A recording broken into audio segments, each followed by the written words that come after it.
Hello. Today we examine the most felt way to experience Charles Dickens' A Christmas Carol with Muppets. In this episode of Two Bros, One Film, we cover Jim Henson's classic A Muppet's Christmas Carol. Will we find the Christmas spirit, or will we be saying, bah humbug? Let's see where the spirits guide us today on Two Bros, One Film.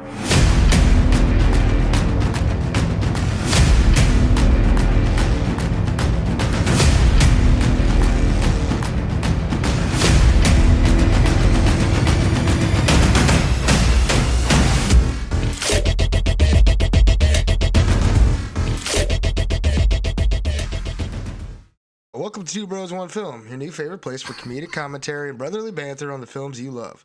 Thank you for joining your hosts, my little brother William, and myself, Xander, as we dive deep into another movie each week. How are you doing this week? I got dumped yesterday. What's the name of the song that got cut from this movie? When Love Is Gone hit a little too hard today. You know what I mean? Like Michael Caine's facial expressions. It's kind of like, when a cigarette gets put out on your neck and then it gets a little like twisted. That's how I felt. It only happened one time when it was my shoulder, but yeah. Or that time I put the sparkler out on you. Yeah, that scar's still kind of visible. I feel there's a tattoo over it. If I go to hell, that's gonna be why. No, that wouldn't be it. Well, shit. Sorry to hear. Yeah, guy. For the best either way. It's always gonna be, you got your whole life ahead of you. Yeah, she seemed a little off kilter in retrospect. Yeah.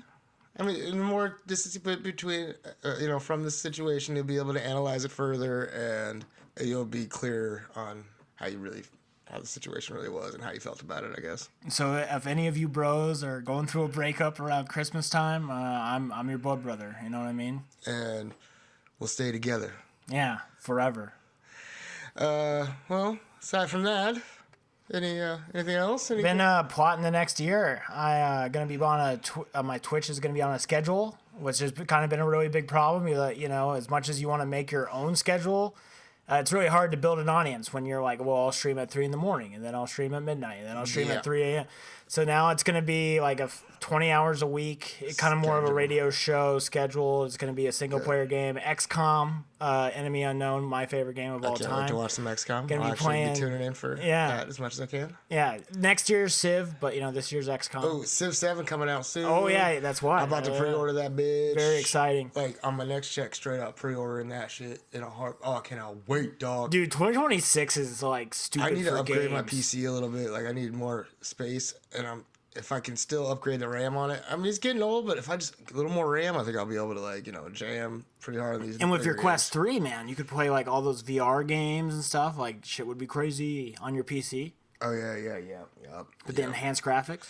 I need But like GTA 6, we got Wolf Among Us 2. Like 2026 I need to upgrade more than that, I think. But we'll see how it goes. But yeah, gaming's been quite a priority for me, at least this last few weeks. Just I don't want to share how many hours I put in on the game or on Steam the last 2 weeks, but it's been significant. Hey man, you're living your best life. And it has been my best life. I can't do this in any other way. If I had a girlfriend that could happen, no, it wouldn't have been. That was the worst thing about it. I played no video games. Yeah, it was very depressing. Video games are a very significant part of my life, so it just have to be part of the package. Like I told my ex, I'm like, I want to play games, and that's not even why we split up. That was not a problem. But I'm like, I play games. Some days I want to sit there. I sat there a few times this last week, and I was even kind of disgusted with myself for sitting there for so damn long. But it was great gaming. Had a great time. Tons of fun. Don't get that in very often. Kind of needed it. It's good. So I don't know. Just had pretty much a gaming week for myself. Saving money. Feels good. So alcohol. Today is exactly 2 months sober. What's up? Pretty big accomplishment. You were stressed. Yep. You were stressed this week. Yeah, I almost lost it on Christmas Eve because there was a lot of dumb people being assholes. And it just kind of really sucked. I'm like, it's Christmas Eve, or not Christmas Eve, the day before Christmas Eve. I'm like, it's damn near Christmas Eve, people. I need to chill out. But yeah, still very proud of you though. Impressive that you even with all the stress, you still stayed strong. Yeah, I almost lost it, but yeah, I fucking a couple tough days in there. I was like, no, just that one day was particularly. I was just like, fuck it, and then I didn't do it, so it's good. Well, that's like your real true test. You know what I mean? I guess like all so. those other days are. Like I felt like every other days. day was like nothing, and that day I was just like, fuck. So yeah, I actually had like a test that day, and I passed. So that was good. It's good. Otherwise, yeah, just gaming in that. That's pretty much it. So, any show updates you got for us? You know, we're Stats. just keep on strolling. Thanks to those Russian viewers. We really appreciate you. We got some Russian viewers that are stay tuned in, so we appreciate y'all. Our top 2 shows so far for this month are The Truman Show and Super 8. It's good. Our 2 most recent. Yeah. The Truman Show sounds so good. Yeah. And I fucking, on Super 8, messed up with the microphone and didn't have the right one selected in device options because I had to update the thing, so all my old settings got deleted. I didn't think of that one. I just messed up. I still like Super 8. I think it's slowly becoming my favorite just because I shit on it so hard. Yeah, Super 8. I had a great time yeah. editing it because I was just laughing the whole time. It was good fun.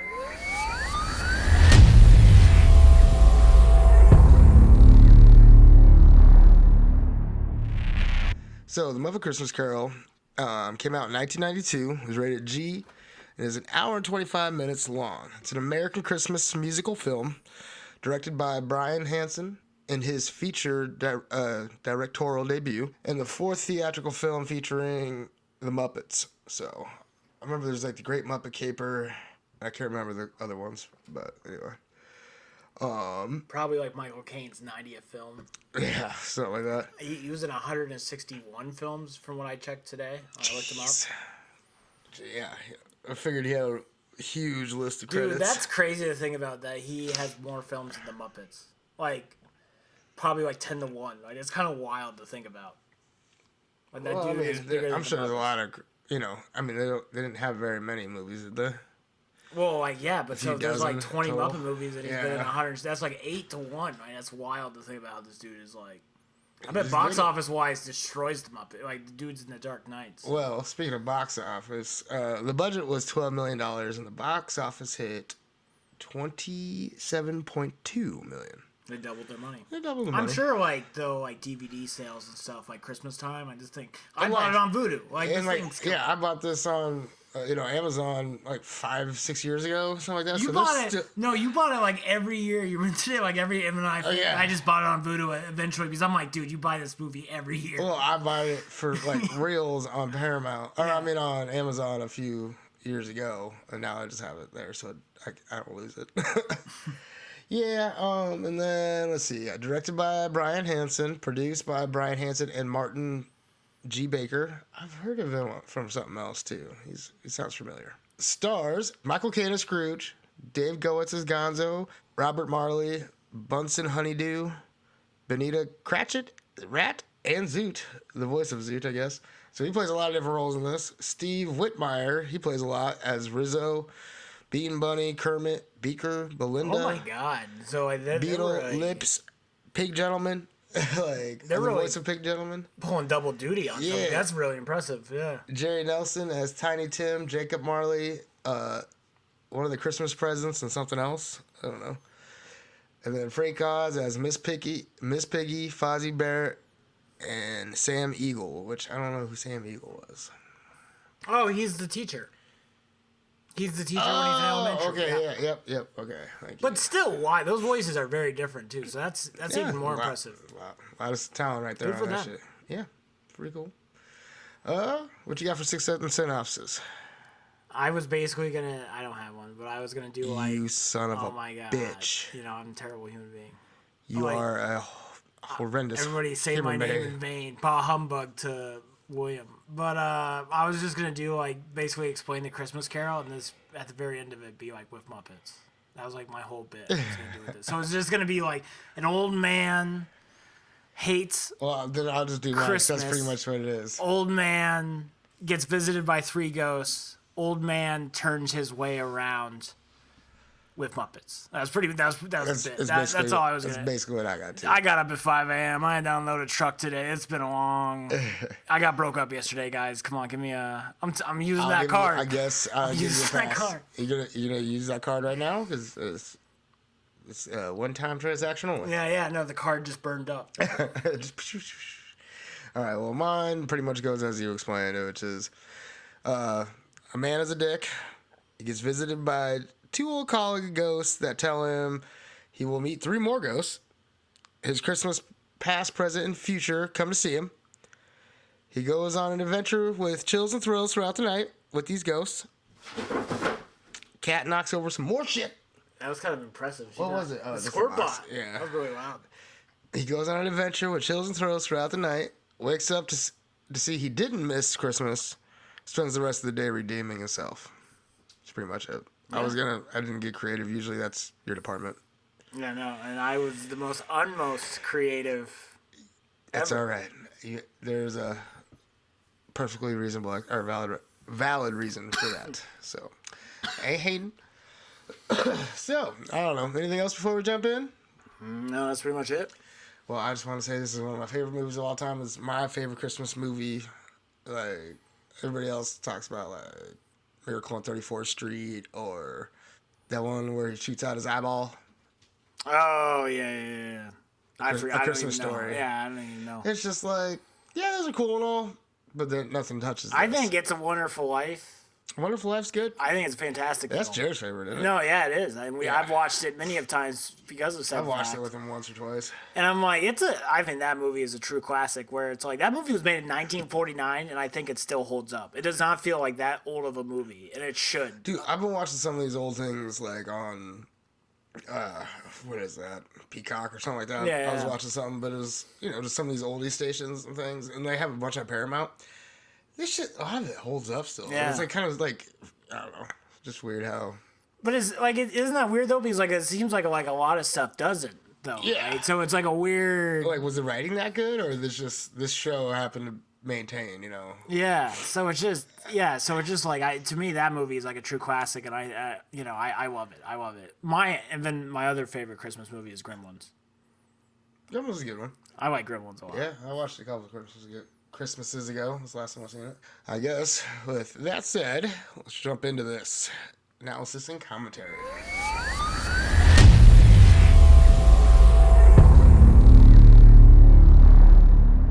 So the movie intro is wonderful. The music's all great.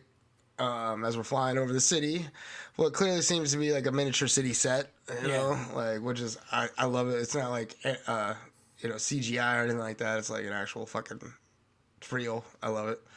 And then with these intro credits, we get this rest in peace Jim Henson, and then we get Brian Henson. So it's like we already have these like feelings and emotions, and then to see that kind of like transfer the baton. Oh yeah. And obviously, we love this movie, and I think a lot of people do, and it's a classic. And it's just like it really shows that he did his dad proud. I think couldn't agree more. The camera pans into the city, and we see a bustling street of London. Seeing all types of Muppets, humanoid, animal food types. The camera closes in on Gonzo playing Charles Dickens and Rizzo the Rat as himself. They're selling apples at a little stand, and Rizzo's eating them. All right, I got some things to say about Gonzo. Doesn't his nose look like a dong? Like it should be. Instead of being called Gonzo, he should be Dongzo. That thing is very phallic. I just want to say that. I'm pretty sure it's correct. It's a very extremely phallic shape. Like, it looks like a penis. I'm sorry. It just looks... It definitely does look like a schlong. And then I gotta talk about Muppet Society here. Do they eat... Do other Muppets... Okay, that's what Do other Muppets eat the veggie Muppets? Like, how does that work with them? I bring that question up a few times. Do humans get to bang the Muppets? Like, there's a lot of questions I have. The Muppets are obviously as smart as humans. And, like, the Muppets that are different animals are breeding, but they don't have combined Muppet animal babies. They have, like, separate. It's very strange. And then there's horse Muppets, but there's obviously probably horses. So, like, that's weird, too. too. Horses that, like, get scared and knock Gonzo and Rizzo off the... Yeah.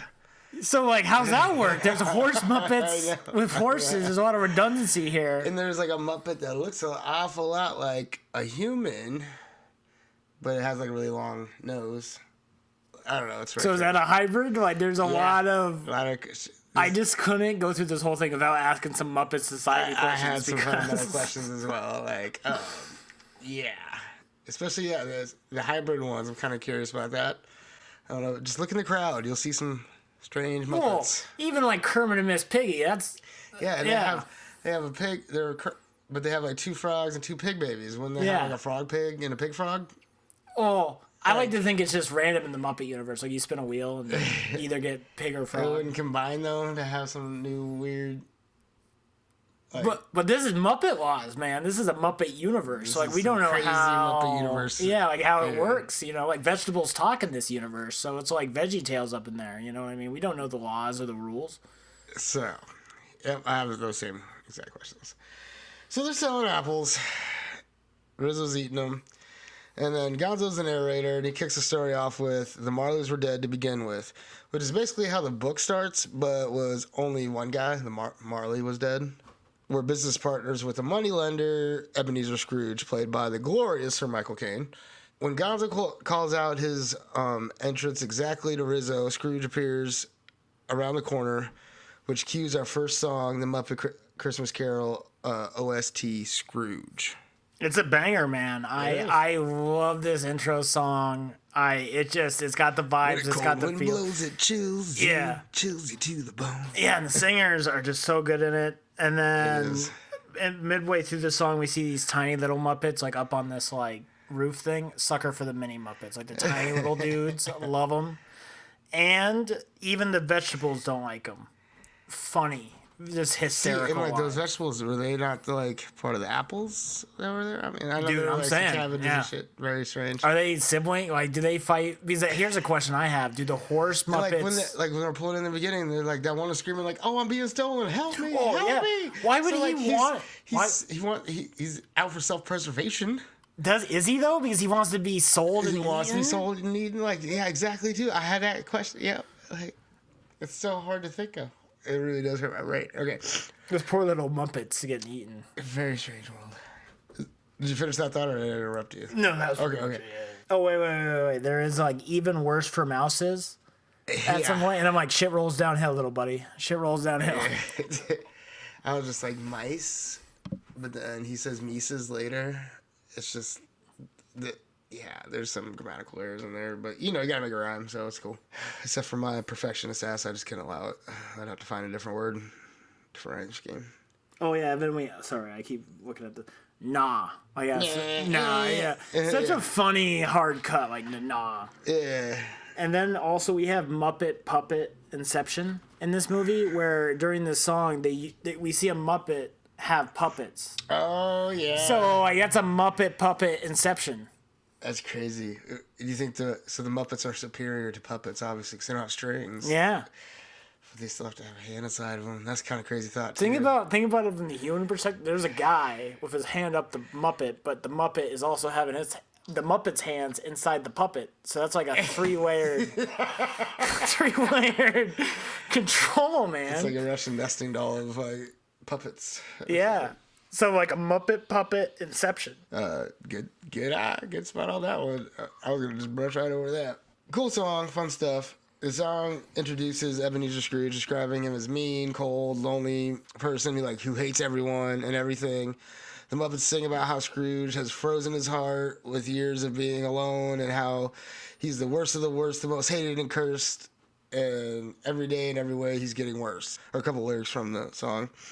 And while the song is being sung, we are following Scrooge through the streets to his office. And just as the song ends, before he enters the building, we get our first humbug. Because, he just turns around, because everyone's sitting there singing, doing, a fucking flash mob behind him, basically.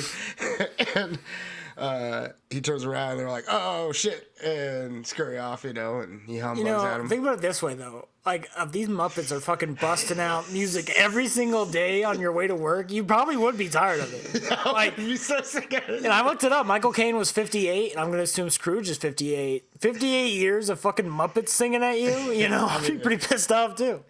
Just every day. You thought up all this whole thing, and there's people dancing in the background. There's got to be a Thanksgiving song, I guess not July 4th since this is the UK, but I'm sure they have their day. If it's in November or something like that. The day they were mean to the Irish, I don't know. Gonzo and Rizzo are there, and see him go inside, and Gonzo keeps going on him, saying he's a tight-fisted hand of the grindstone, a squeezing, retching, covetous old sinner. And after using Rizzo to clean the window, we get our first look at the Scrooge at work in his office. This scene, we meet Bob Cratchit, played by Kermit, I forgot the dude's actual name, but we're just gonna use Kermit. And Kermit the Frog. we're just using Muppet names because that's like, it's like 3 different people for one actual thing. You get it. It's a dude pretending to be a dude inside of another dude. Exactly. Thank you. So we see Bob Cratchit, played by Kermit, and Scrooge asks him who the man is in the office waiting to speak to him. He says it's Mr. Applegate, and he's here to speak to him about his mortgage. Mr. Applegate starts going on how he's sorry for falling behind on his payments. But, it's being Christmas and all, and one of his kids, his lungs ain't right. And basically, he can't pay this month, and he's behind, and that he can yell and scream all he wants to at him, but it won't do no good because he's a stone you can't squeeze blood from, and that's the truth. As he's being tossed out the door by Scrooge, who had not said a word the whole time, and then Mr. Applegate thanks Scrooge for not shouting at him. There's 2 things I think what's really cool about this scene is one is it's like really cool parallel to Tiny Tim. Because it's like his kid's struggling too, and he just throws him out on the street. So that's kind of a fun, nod to that. And then the other thing I say about this is like the guy out who gets, kicked outside or thrown outside is like, he's like, at least he didn't yell at me. Yeah. So it's just, I love that. I just love that. Like this guy totally did something way worse. Shouting at me. He just fucking chucks him. Also, he's like sitting there like, you can yell and scream all you want, but it ain't gonna do no good. And then he just tosses him out. He's like, thank you for not shouting. Wouldn't that be assault? Like you're chucking somebody 20 feet? Like these are Well, it's not his Muppet. property. He did ask him to leave though first, so who knows? But chucking someone 20 feet, like, can you imagine if you could chuck another, like, if you went up to a baby and threw that shit 20 feet, you bombed that shit, you're gonna go to jail for assault, like death, probably, because that baby ain't gonna make I think it. the guy was just happy he wasn't being yelled at. Yeah, it is 1800, so there's no rights for people, you know what I mean? Yeah, They're going to the shitty coal factories for 10 cents an hour, working 7 days a week. I would hate to live back in those days. Oh, yeah, fuck that. I'm just like, 1800s were as ass. soon as you said that, I was like, yeah, I would hate to work like that. I just suck. And your kids are like working right there next to you. Like, you both go home. You're just like tired as fuck. Yeah, Tiny Tim had a hard day at the office today, broke his thumb. Got caught in the machinery.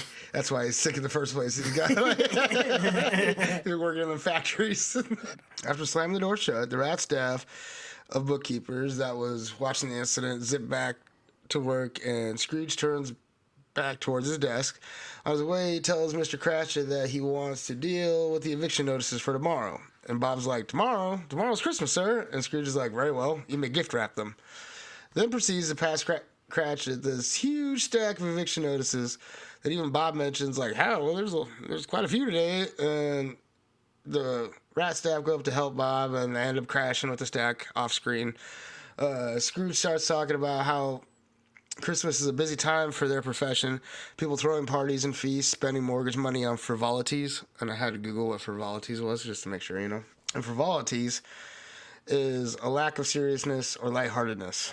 So, yeah, just on silly things to spend their money on instead. Just that'd be a little fun fact in there. Getting the fun facts in because I didn't have word any of the for that day. band. Word of the day is frivolity. Then he goes to say that Christmas is a foreclosure season, harvest time for the moneylenders. I didn't get that really. I don't know why I didn't kind of understand that. He's like, Christmas is foreclosure season, harvest time for the moneylenders. If people foreclose, what, the bank pays back the loan then or something? No, they're going to take the house and resell it. So it's more money? Oh, yes. Yeah, they make tons of money. Yeah. Because they got all the money you paid to them to not buy the house, and then they got to resell it. Okay, touche. There you go. I just needed that to click. My fogged up brain and stuff. Bob then apprehensively asks, with the rat staff, bookkeeper's assistants, and support beside him, that since it has gotten colder, could the staff get an extra shovel full of coal for the fire? They can't do the bookkeeping because their pens have turned to ink sickles and their assets were frozen. It's good. It's a good line. It's kind of cheeky, but for a child audience, I'm like, But I mean, I feel like I giggled as a kid, and it wasn't that big a deal. Like assets, whatever. I like it. Scrooge bursts in a rage and threatens to fire them, and they are all of a sudden like of the mind that it's a tropical paradise, and get back to work. And after Bob tells Scrooge that he's convinced them once again, seems that he's convinced them once again. We see Scrooge give a smile and a giggle, like, just kind of like an evil smile and giggle. Like, he's smiling and giggling, but just for the mean reasons. I kind of love how mean-spirited he is. Well, yeah. Who doesn't? I mean, I'm all Scrooge Grinch kind of guy. That's myself. always what shocks me about this movie, how much you like it, because you seem so much like a Scrooge, bah humbug. I know. I love all like the happy parts of it. Maybe it's like know. one little happy thing. Like if I know. If I was on Peter Pan, like got some pixie dust, I'd just be like, to fly, I'd be like, happy thoughts, Muppet Christmas Carol. Yeah. I'll be all soaring. Also, we get the line of the unemployment line. Have you done? Is that coming up? Oh my god, I'm sorry. I just want to make sure. You question me every time. It's not even a question. It's just a happy check. My thoroughness. You know. What do you call it? My thoroughness. What's that show? what's the Home Improvement? Is that the show from the '90s of Tim Allen? Yeah. You know the guy who checks over the bushes? Wilson. That's all I am. I'm Wilson, just checking in to make sure, like, hey, you got that unemployment line? Yeah, I got the unemployment line. That's funny because that works two ways. I know, I didn't. We passed over the unemployment line. Oh, see? It's a good line. I love it. Like, the unemployment line. And then they just fucking... Oh, no, wait. No. It's coming up, you fucker. It is coming up. I got it. I was right. Anyway. Terrible laugh. And Scrooge's only living relative shows up at the door. Fred. He wishes Scrooge a Merry Christmas, and Scrooge is all like, what business do you have to be merry? You're poor enough. And he's like... Fred's like, what business do you have to be dismal? You're rich enough. Then Scrooge comes back with... if I could work my will, every idiot who goes about with Merry Christmas on his lips would be cooked with his own turkey and buried with a stake of hollies through his heart. And I don't know what a stake of hollies is. Do you do? No idea. Okay, well, I'm about to tell you. A stake of holly through his heart is a line from A Christmas Carol by Charles Dickens to lay down money, apparently. In the book, Ebenezer Scrooge says every idiot who goes about with Merry Christmas on his lips should be boiled with his own pudding and buried with a stake of holly through his heart. This line is comical, but it also shows Scrooge's unpleasantness and inability to accept generosity. The line helps keep Scrooge likable enough for the audience to stay interested in his Reformation story. A little different from the book, but I guess the book stays pretty close to it. And when we did like a test in junior high about it, I remember I just like fucking straight nailed it because I watched the movie so goddamn much. Like, anyway, it was like a playing game sort of test. It was like a Jeopardy thing. Oh, and I always chose the category, I just win all the points. I just answer all the questions for A Christmas Carol. Loved it every year. Dominated. Well, the 2 years of junior high, but whatever. So Fred fires back that Christmas is a loving, honest, and charitable holiday, and it hasn't put any money in his pocket, but that it has done him good. Looks at his lines on a board behind the camera. And will do him good. Looks at his lines on a board behind the camera, and he says, God bless it. Making sure he said the right lines on the board behind the camera. Did you see him looking at the camera? I was like, he's looking off camera reading the damn lines. I swear, like that. He did a pretty good job, still though. Still pretty sure. The rest of us all cheering in agreement with what Fred's saying, and Scrooge shouts, "How does one celebrate Christmas on the unemployment line?" And they scurry back to work. And the house hurts, scratching back again at their papers. Next to show up at his door are two characters looking for donations, and they're played by Dr. Bunsen Honeydew and Beaker. I am a sucker for the beep, Beaker. beep, beep. Like anytime we ever get a character what others can understand but doesn't speak English, you got me. You got me. Beaker, just like any of the other ones, just you got me, man. Hook, line, and sinker. I feel like he's always been one of my favorites, dude. Just one of those characters. You don't know if he's stupid or just genius. We don't know. I think he's genius. I think he's genius. I like to believe. They approach Ebenezer Scrooge seeking charitable contributions for the poor and homeless. Scrooge asks them, are there no prisons and poorhouses? And they reply, oh yeah, there are. And he laughs and smiles again, all like for the worst ways, or for the worst reasons, and says, oh good, for a moment I was worried. Then he continues that he can't afford to make idle people merry, and Fred says, that's not true. And Scrooge is like, do you have anywhere else to be today? To his nephew, my dear nephew. And he's like, sadly I do. And he invites him to Christmas the next day. He invites him to Christmas dinner with his wife tomorrow. And Scrooge asks why did he ever get married, and he's like, why? Because I fell in love. And Scrooge thinks that is the only thing sillier than a Merry Christmas. And as a guy who got dumped yesterday, totally agree, totally on his side. I think that's totally on. It's the silliest thing to a Merry Christmas. Yeah, why would you ever want to do that? Don't do that. Focus on science, Morty. Yeah. Video games. Break the cycle. Do it. Break free from the Matrix. So Fred hangs the wreath on his door that he brought with him and leaves. And leaving the two who are looking for donations there with Scrooge. And Scrooge tells them that he knows how to treat the poor. He's like, his taxes pay for the prisons and the poorhouses. The homeless must go there. Dr. Bunsen said, like, some would rather die. And Scrooge shouts back, if they'd rather die, then they better do it and decrease the surplus population. Man, what a Jesus, man. That's like some Nazi shit, man. That's like, what the fuck? That's rich people shit. Yeah, no, yeah. Stop like alluding to Nazis. Nazis are not the enemy. They want you to keep talking about Nazis. It's not the Nazis. It's the billionaires. We're on to you now, buddy. I think the Nazis can still be enemies too. We're on to you, billionaires. I don't like. Don't get me wrong. Billionaires suck too. I think we can have. That's the worst enemy. We can give a shit less about some Nazis right now. That was before. Now there's just a few groups of dumbasses running around. What's the real problem? Billionaires. So let's talk about that. Okay. Yeah, this movie actually kind of hits a little. Like, I'm sure it hit hard. And they talk about this when we talk about the Marley Brothers. Is basically how they just be doing us little people, you know. Yeah, no, I think this movie hits a lot harder, especially here in the United States, than it ever did in 1992. I think this movie, at least if things continue the way they are, I think this movie will become more and more relevant, unfortunately, because the economics of the time, of the 1800s are actually, 1880s are actually a great parallel to what I think we're experiencing here in 2024. Just the worker getting fucked over, essentially. Yeah. Yeah. We're all tired of getting fucked. And I think they're starting to see it. I hope so. I hope we actually get something done. The two guys leave, and Scrooge slams the door shut behind them.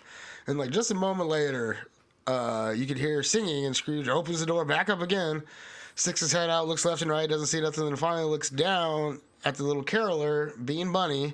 The cutest little bunny ever created. Before he telling him off, and then he chucks the wreath that his nephew just left on his door at the poor little guy. Beamed him. Scrooge then slams the door shut, and then he goes back and sits down. The day turns to night. It's closing time, and Bob and the rat staff are hoping to get Christmas off. And like, is this their first year that they're like worked at this place? I thought Bob was like his most trusted dude who's been, working for him for years. I can hear you breathing from here, so you just back up. Well, Christmas is just probably like every year they got to go through this fucking song and dance. So I'm sure, and Scrooge doesn't remember Christmas. Like, it's not his priority. It's that day you want off again? Ah, fuck. Yeah, because to him, Christmas is just, another day. So he doesn't even, I'm sure they... So they work 364 days a year? Maybe. Probably. Dude, back then? Before rights? Before... Yeah, back then, probably. When children are working, I'm sure.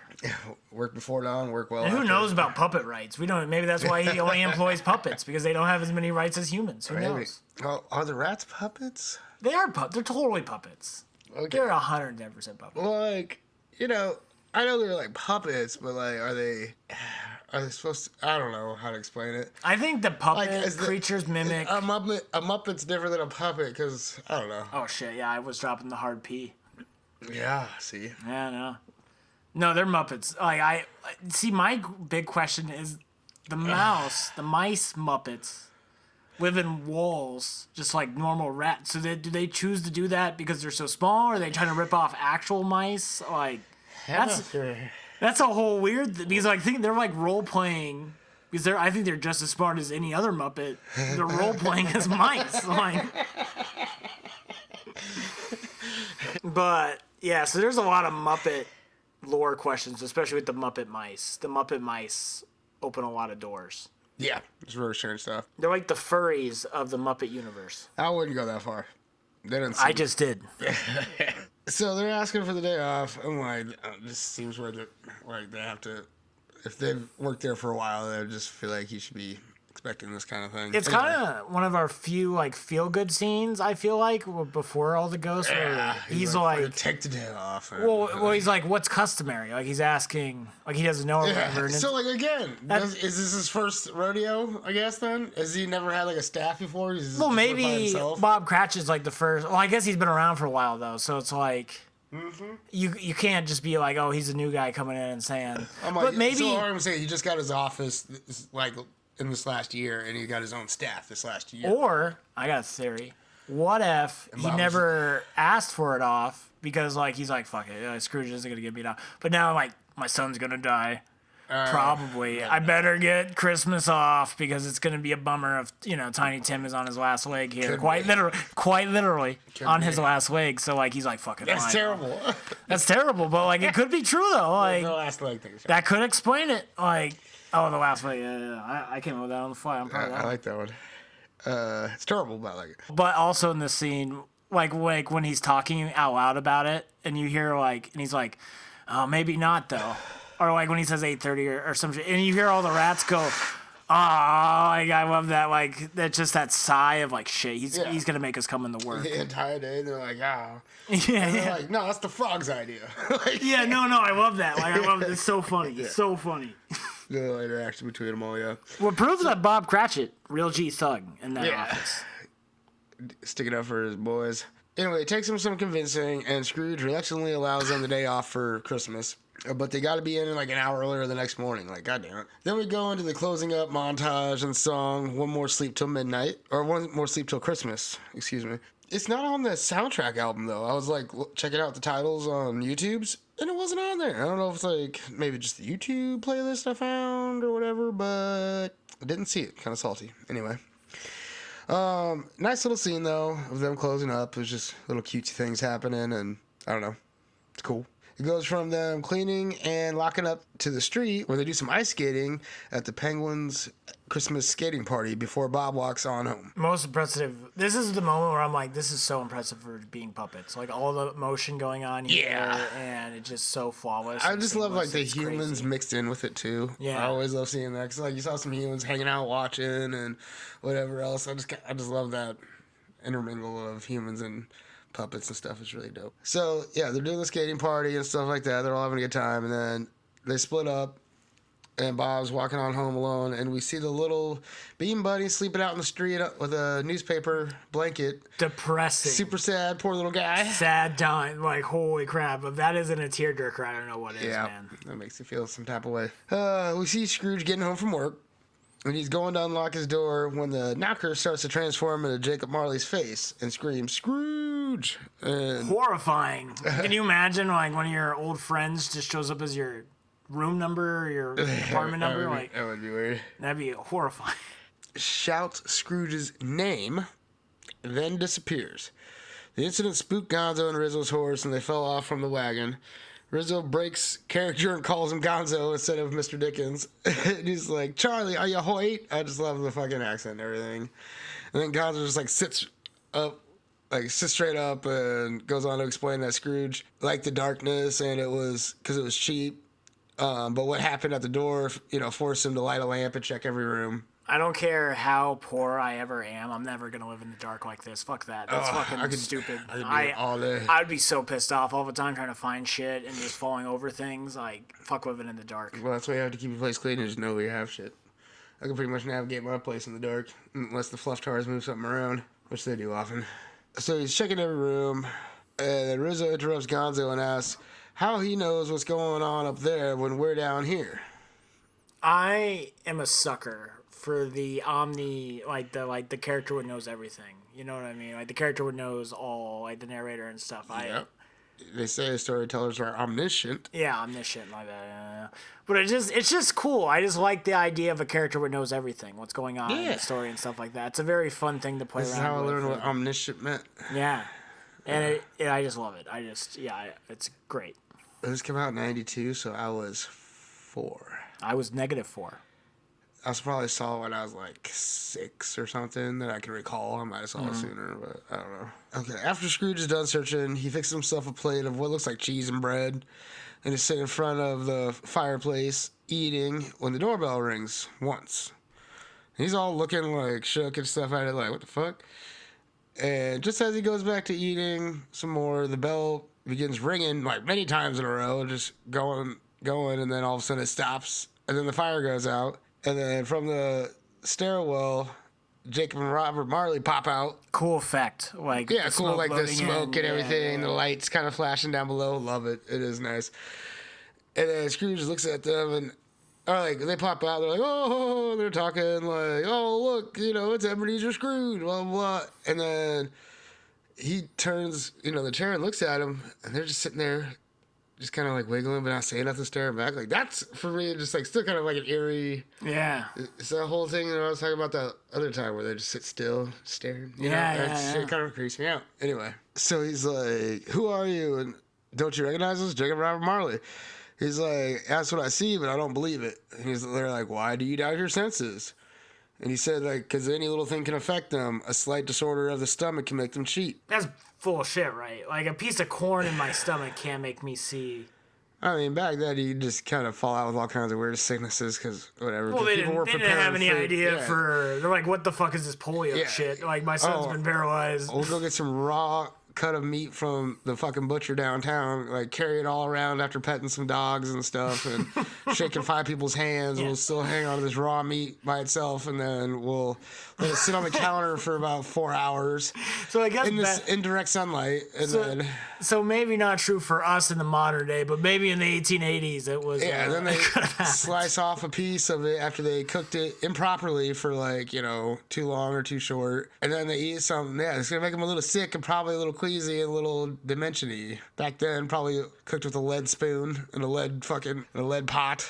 So yeah, he lists some things that he says could have affected him, and there's more of gravy than a grave about you. It's one of the more famous lines from the book. Then they burst into song, the Marley and Marley song. I always enjoy it. I love this song. I love it. I like how dark it is. Everything about it. The Marleys describe their own fate in the song, being condemned to wander the earth in chains as a punishment for their for their shitty ways of being alive and stuff, for their shitty and selfish ways while they were alive. Blah. I just got some things I gotta talk about in this song. I love the little shudder, the little like, oh, that always gets me. And your future is a horror story written by your crime. God damn.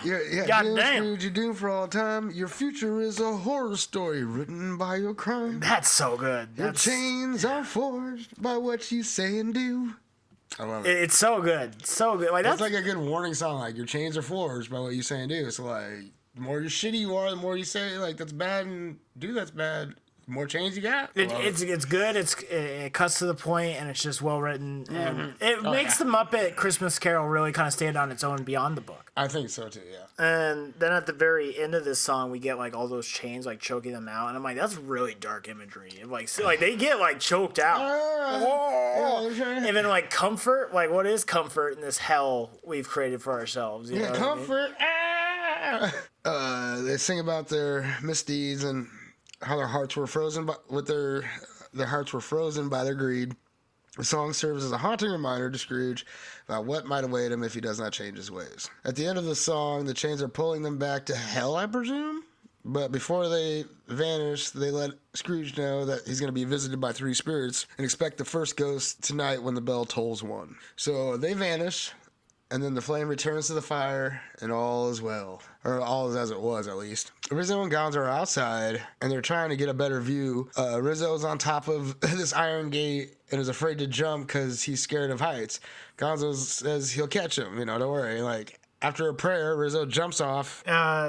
Did we talk about, like, should be worried about the kids in the audience? Like, at some point, Rizzo says that to Gonzo or vice versa. I think Rizzo says that to Gonzo. And Gonzo's like, it's culture. Where was that for? Where was that? According to my notes, it's like a minute after. It's coming up here. Yeah, somewhere around there. Okay. But it's just like, where was that for when Love Is Gone? Because they took Love Is Gone because they thought like, oh, children wouldn't be able to watch it or it was too deep or whatever. So it's like, it's weird that they make this reference in the movie about, well, children can handle it, but then they take out Love Is Gone. They took out Love Is Gone? Yeah, Love Is Gone is not in the normal. When I watched it, wasn't there. When I watched it, wasn't there either. I was wondering about that. It skipped over. Yeah, no, in the theatrical version, it's on there. But it's not in my old VHS set, it is. Yeah, and it's fucked up. It's super fucked up. That's actually what my DVD, I think. Yeah. Yeah, because, like, Rizzo's just crying. I'm like, wait, why is he crying? Like, nothing happened. And I'm like, they took it out? I forgot to even mention that. Yeah. No, Love Is Gone. No, it's a huge... That's why I take points from this movie, is because of Love Is Gone. I'm going to take a point off right now for that, because, like, I didn't want to hear the song. I was going to be like, oh, here we go. But then, because, it's heavy. Like, it's a heavy song. Yeah. Hey, I got broken up with yesterday, and I'm still mad about it not being in there. Yeah, I was like, I need the feels. I need to reminisce, or, you know, what is that? Relate. I need a song that relates. And also, Michael Caine's face during Love Is Gone is 10 out of 10. It's just sadness. The emotions, but it's not Michael. Oh, yeah, when he's looking off. Yeah, when he's It's a weird thing because it's like old Michael Caine singing with the young woman in that little scene, so it's a little weird. It's a little weird that way, but like his face, I don't even care. I don't even care about the logistics of it. Like you can see the sorrow in this man's face. Either he does put on a performance. I can even recall it, you know, from memory from many years ago, because I haven't seen, you know, apparently that version in a long time. But I've seen it enough as a kid. It's burned in there pretty good. Like you always say, lives rent free. Yeah. So Gonzo says he'll catch him, and after a little prayer, Rizzo jumps. Gonzo misses, and then Rizzo, you know, shakes it off, but he's like, oh shit, I forgot my jelly beans on the other side. And, you know, watching Tropic Thunder, you wonder what kind of jelly beans he had that were so damn important. Anyway, he goes through the bars of the gate, gets the jelly beans, and returns the same way, like, dumbass. And even Gonzo's like, you fucking idiot. They get outside Scrooge's window on the tree limb, and they got a rope with a hook on it. A bright light appears inside the room, and Scrooge is shocked and peeks out through his, like, cloth drape thing. I forgot what it's called. Some fancy thing on fancy beds. And this little child spirit thing appears, and she announces she is the ghost of Christmas past, and he is to go with her. He's like, I'm mortal, and I'll follow if I go with you. And she's like, oh, grab my hand, and you can fly. And so they go flying out the window, and Gonzo and Rizzo catch a ride with a hook and rope, like, snatch up his foot, and he don't even react to it. I just like, I love how, like, Gonzo doesn't even explain to Rizzo that whole thing. He's just like, hang on to this. He's like, why? He's like, nothing. He's like, oh, just hang on.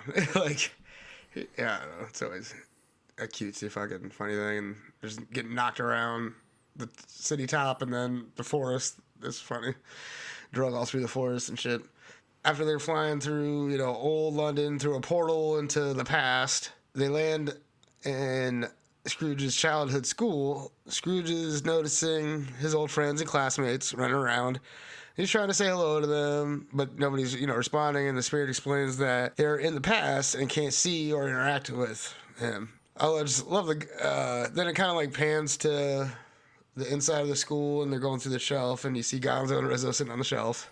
And we get Muppet Aristotle, which is really, really funny, and they didn't have to do that. Yeah, that's quite funny. The whole thing is just ridiculous. And that does add more questions of in this universe, Aristotle was a Muppet. Does that mean all Greece people were Muppets, or just Aristotle? Or in my fanfic, is this Muppet propaganda to take away from us humans, us monkeys? But they have rewritten history to replace all these great minds with Muppets. I love the idea, because that's valid thought, valid question. Full info Muppets. Info Muppets at infomuppets.com to get the real truth and buy supplements. We should like specialize in Muppet movies and Muppet everything. Let's just switch our whole. We're just gonna do all Muppet movies. All Muppets. 2 bros, 1 Muppet. My friend Margaret, she would fucking lay an egg if we did that. She'd want to be part of it so bad. We would have 30 episodes, and that'd be it, because that's all the Muppet movies. 30 great episodes. Yeah. Starting right here, new podcast. Right now. 30 episodes, Morty. 30 episodes, 30 Muppets. It's gonna be amazing. Muppet Bros forever. Muppet Bros, 100 years of Muppet Bros. Yeah, you gotta put the zest on it, because I just have I have nothing right now. Except for last night, I got plenty of that for you. So there's panning across all those statues. It goes to Gonzo and Rizzo sitting on the shelf. I always love that little scene. Gonzo explains how he's being overcome with memory. You know, Gonzo's narrating how Scrooge is being overcome with memories and this and that of his childhood, sight, sounds, all the senses. And we see Scrooge as his old self, and he's a stern little shit and doesn't care about stupid old Christmas. What a trip to see yourself younger. Like time travel and stuff, that'd be wild. Yeah, it would be wild. Also, the ghost is a 4D or 5-dimensional, right? Where they can go through time, like interstellar wise, like go through time like that. Well, apparently these ones are. Yeah, that's what I'm saying, like the ghosts, right? They're like the prophets, non-corporeal beings, but like have corporeal form. Yeah. I guess. Can take corporeal form. And they can take 3D beings into their 5D space to like go back in time and check shit out. Nutty. It is really true. When you really think about the Muppet Christmas Carol and how much is like if you broke it down as like a sci-fi film, it is. Well, they go through the portal like to go to the past, and then death takes them to that other portal. Yeah. Dude. So it's like there's really a lot going on. Where's the portal for the present? Oh, and they do go a little forward in time maybe. too, so that's weird. Even if you think Charles Dickens adds a whole nother thing of this, this guy who just knows everything, and he's like kind of like a godlike figure. It is kind of a wild. Well, I guess it is all inside the mind of Charles Dickens, so there is like a universe with a god. Yeah, no, it's pretty wild. It's when you really break down the science of the Muppet Christmas Carol, it gets pretty wild. So he doesn't care about Sweet Old Christmas, and old Scrooge explains that he didn't go home on Christmas holiday, but rather stayed at school, got extra studying in, and it was a time for solitude. And Rizzo didn't understand like loneliness and solitude because he had 1,274 brothers and sisters, which is just insane. The scene goes along on a montage showing him grow till graduation day, and like he graduated at like what 12? It looked like. What the fuck? He was like a little guy. It was back in 1800s. Yeah. Then he begins his apprenticeship in London after he graduates, working for Fozziwig's Rubber Chicken Factory. Wait. A man of business. I love business. It's the American way. He's like, hey, Sam. He's like, oh, shit. It is the British way. You said everything I wanted to say. That scene always gets me. And then a man of business. I don't know why. It's my monkey brain. It gets me every time how he says it. It's so great. I love business. A man of business. Yeah, he graduates and he was working for Fozziwig's Rubber Chicken Factory. Yeah, it's funny how like you say it like that'd be hard to say to someone like with a straight face. He's like, "Oh, it's Fozziwig's Rubber Chicken Factory. It's my first job." I'm like, "You work at a rubber chicken factory, dog?" it's just silly. Oh yeah, so he's working at the Rubber Chicken Factory. It's like years later though. And he's a young man, and he meets the love of his life at Fozziwig's Christmas party, Miss Bell. We gotta talk about the Marley Brothers, man. Fucking killing it during that speech, that shitty little speech. Like, everything they said, I agree with. Like, I think they're fucking hysterical. Oh yeah, me too. I was in complete agreement with the brothers. I was like, it's short. Like, it was pointless. It was short. I loved it. Like, yeah, that was great. A lot of dad humor. They feel like dad, like a meaner dad humor kind of a thing. Like, we want to take it as cheeky fun dad humor, but they're actually like super evil behind all that. Like, yeah. They're not just joking; they're serious. Like really serious. And we have Beast Drummer, like how he like tries to stay chill and then he just goes off. Quiet. Thank you. It's just like, and that's just like another like little element of the Muppets. What you added to this, and it just felt very natural. It didn't really feel forced. It was funny. Yeah, and it's just like you have like a character that's just perfect to do that particular like line, to deliver that line or that kind of like what you need to do, like shut everybody up. Oh, we can have to do that. Oh, we got the drummer dude. And I think that's what kind of makes this movie different from other movies we've done. Is it's an adaptation. You know what I mean? Yeah. This is taking somebody else's thing and it's an making adaptation from our universe put into this universe and the Carol universe. It's weird. Yeah, but it's just like it's a much different thing than what we've seen in the past, where it's like their original stuff. This is like taking their thing and turning it into Muppets. It's turning the Christmas Carol, turning the Muppets, and I think they just did a fantastic job with that. And I think it's kind of hard to like we can't analyze like the story because it's like the Christmas Carol story, but we also have to analyze like the Muppet Christmas We have to Carol examine story. like the Muppets garnish over their take on the it, Christmas basically. Carol. Yeah. So yeah, he's at the. It's a couple years later, after he's graduated and stuff, and he's at the Fozziwood Christmas party.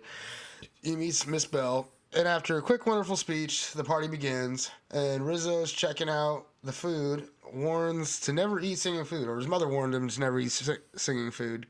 The party starts, and the music's going, and so Rizzo and Gonzo go check out some food. They go walk up to the chef, and he's like, birdie, whatever, singing some song, and then lifts up the lids to the entree platters, and the fruit's singing. And so Rizzo's like, no, I'm good, because mother always said never eat singing food. Because she's not a cannibal. You Yeah. sick fucks. Yeah, just like I don't understand like what crossing the line from food to like part of you. I don't know. Do you think there's like a huge movement in the Muppet world about like don't eat your veggie Muppets, you know? Don't eat your brethren. Don't eat other Muppets, you sick fucks. Do you think it's some fucked up karma thing where if you're a shitty Muppet, you get turned into like a veggie Muppet in the next life? So you're sentenced to death, like you just get put on the produce. You get turned into a vegetable Muppet. Yeah. You get so many questions. Yeah, it's kind of wild.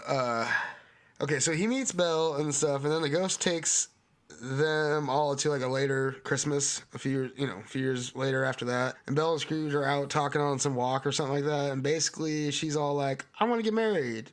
And he says they need more money first. And he's all like, "We'll get married. Don't worry. I love you." And she said, "You did once." And then it breaks into this whole fucking song that we don't get in this version that I remember. I didn't get it. I had to look it up on YouTube. And yeah, it's just like fucked up. And it's a good song. It's a good song. And Michael Caine. It's heavy. Yeah. It's real heavy. And that's it. And to me, this fucks up kind of a lot of them, like at least a little bit of the theme of the movie, because it's like, in the Ghost of, what do you call it? In the present day, we get a song, right? But in the past, we don't get a song because this song is cut out. You're right. And it makes death or future, like, it hits way harder because there is no song for that. Like, it's just sad, solemn, and sadness. So I think it would have really fit the movie so much better to keep the song in. And also, if you're this actress, I as far as I can tell, I didn't really see she was in too much after this. So it's like, I would be pretty pissed off. Like, that was her big moment in this film, and for it to get taken out, for the home release. And I think this movie probably did gangbusters in that market. It's just a shame, and I feel really bad for her. And again, that's the only thing I really dock against this movie is just her and then not including this song in the version I watched. Yeah, I think they did a disservice to the film and everything like that. Why'd they take it out? Because they thought it wasn't, like, the kids would just fall out of interest. Which is bullshit. I think that's bullshit. I mean, what's the real reason? I think the director liked this girl and she shot him down. I don't know. There's all sorts of conspiracy theories. Oh, there? I don't know. Oh, okay. I was just throwing that out there as a joke. I really like the song.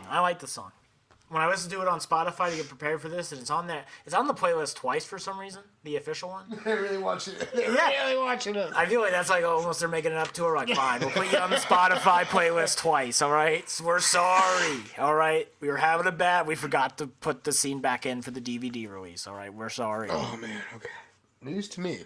Interesting. Also, like, with that conversation is, like, the responsibility versus love. I feel like this is a very real thing. Like, I know I've had times in my life where I'm like, I need to save. Well, how much money do you really need? I mean, I'm sure he was making plenty, and he was fine. No. For Scrooge, I'm sure it was obnoxious. I'm sure it's like, I have $50,000, I need like $100,000 or something stupid. Yeah, and those days money. So like, but I do think there is like a relevant thing to like normal people of like getting your shit together before. Yeah.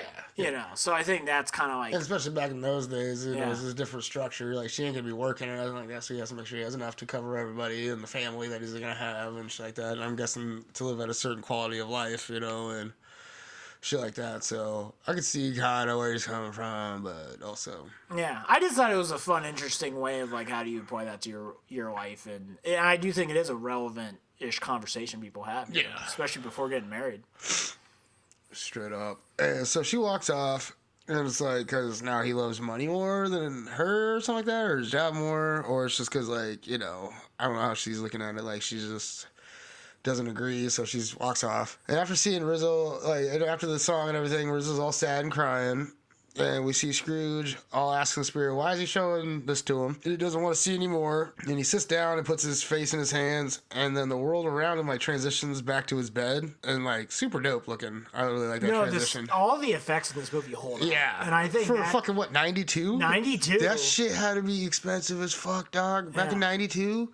It looks good. It looks really good. Like, you go watch Starship Troopers from 96, it does not look this good. No way. 0% chance. So it's like, the CG are, the parts of the effects, I guess. Yeah. And the Muppeting, like the practical effects. Oh, practical effects are amazing. They killed it. They killed it, man. All those 90s practical effects, like the Ninja Turtles and stuff like that, just amazing. I'd rather watch that shit, especially with today's tech. Yeah. But we could have some amazing fucking suits and like practical effects and shit like that. And I just feel like we're getting lazy with CGI. CGI. I mean, you can put like, I just think everything would look so much over with practical effects and props instead of CGI. Everything. I know for the new Alien movie, they used a practical, like the little hands. Oh yeah, they were little robots. Oh nice. So it's like, and there's like videos on Reddit of them. Wait, the one we just watched? Yeah, Romulan.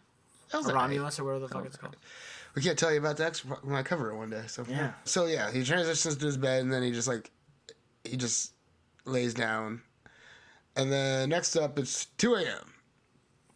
and he's all waiting for the ghost, and in the beginning the bell tolls and nothing happens for a second, so he's like, is that it? Nothing? And then all of a sudden this bright light comes from the other room and we hear festive Christmas music and this giant face in the doorway giggling and shit, which I would be terrified. I don't know. He just seems cool when he walks in there. Fuck that. But Scrooge goes into the next room to meet him, and it's this giant red-bearded spirit of Christmas present. He shares, and like he's sitting there saying, doesn't everything feel wonderful on Christmas? And Scrooge says, no, not really. And the spirit says, by the end of this day, you will understand. Like, he ain't wrong. He wasn't wrong. And I'm like, how does he know that? He's a ghost Christmas present, so he knows what's going to happen in the future. I thought it wasn't his domain. Maybe he's taking a shit. He's like, I've seen enough of you guys go through this. Then they go. So then they. In my lore, this guy's Jamaican. He always, what does he always say? Like, no me better man. No me better man. He's Jamaican. He's a Jamaican Santa Claus, as far as I'm concerned. Come in and know me better man. I want to start using that in life. You get to know me better, man. Know me better, man. Come, sit down. Know me better. Then they go out to the... He's like, come on, let's go out into the world and experience this day and stuff. And then they begin the best song in the movie, It Feels Like Christmas. Has the best lyrics, and it's just the funnest shit. My favorite line of that song is, this is the summer of the soul in December. Get the fuck out of here. That's some lyricism right there. I love it. Things I have to say about this song is the little mice when they're singing. They get me every time. Their little voices, and they're so good and cute. Mittens that were made by your mother. Yeah. Every time. The little mouse solo gets me. And then the other question, this is more of a Muppet Society, Muppet Criminals. What did these Muppets do to get locked? Yeah, what did they do to get in jail? They kill other Muppets? Are they stealing from Muppets? He stole that cabbage that was getting stolen. Like, help me! Oh. That was a human stealing a Muppet, which was, I don't know. And how long are their sentences? Do Muppets live as long as humans? Well, it seems to be in like London, so whatever their sentences were back then. Yeah. It seems to be fairly historically, similar-ish. Anyway, throughout the song, though, the Ghost of Christmas Present sings about how the spirit of Christmas is felt through small acts of kindness, the joy of giving, and the love shared with friends and family. It emphasizes that Christmas isn't just a single day, but a feeling that can be carried in our hearts all year long. Scrooge is all pumped, having a good time with the song and the spirit and shit. And he's like, I want to see friends, show me friends, family, and kin, whatever. So they go to Fred's house. And every fucking recording, there's a siren. Sirens on our end. Always sirens. The city's just going to hell. Everything. Always when we're recording, though. Always record. Actually, it's just all the time. So they go to Fred's, and Fred and Clara are playing games with friends. And it's yes and no. The game boils down to, basically all boils down. They're guessing all kinds of different things, and it boils down to Scrooge is the person they're trying to guess, but it's all figured out with all kinds of negative qualities that they're in aspects they're shooting out.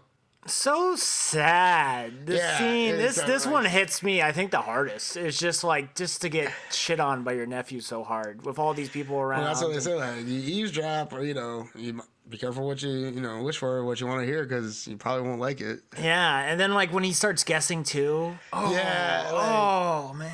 Yeah, yes, it's so sad. So sad. And he's all like, I said it first. Bro, chill.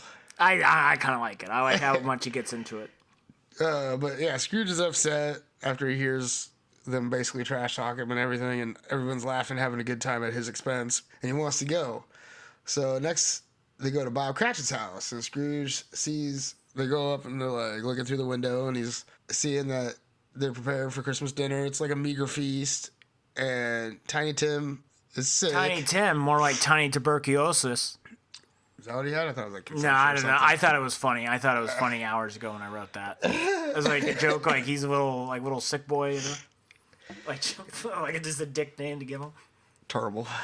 Yeah, but season meager feast, and Tiny Tim is sick, and even with how he treats Bob, like they're all sitting down to dinner, and Bob toasts the feast in Scrooge's name as the founder of the feast.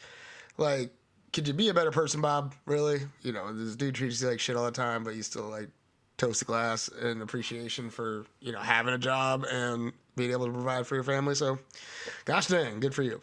After that, like little toast, they bust in a song. Probably one of my least favorite songs, to be honest. But do we get the little Miss Piggy backup? Little like, oh, you know, like every time like Miss Piggy says something and then they back her up. Oh, yeah. I just like the mini with the daughters. Yeah, I love the Belinda. Yeah, the little like backup fighters they are or whatever. Like, like her little hype like ladies back there behind her. Yeah, just hysterical. Like they do a lot more for me than Tiny Tim and. What is the other one? Peter? Yeah, I could give a left nut about them. But the little Miss Piggies are fucking hysterical. Wouldn't it be your right nut? You wouldn't want to give up your left one? I don't know if there's a nut difference between nuts. Well, your left's supposed to hang lower than your right, you know. He's there. I don't know. I'll check it out. Yeah, check it out. Yeah, I'll do some investigation. So he toasts the feast and like he'd be a better person. They bust in a song. My least favorite, and the song ends with Tiny Tim all coughing like a wet cough, so it could be like tuberculosis. I think that's a wet cough, isn't it, or consumption?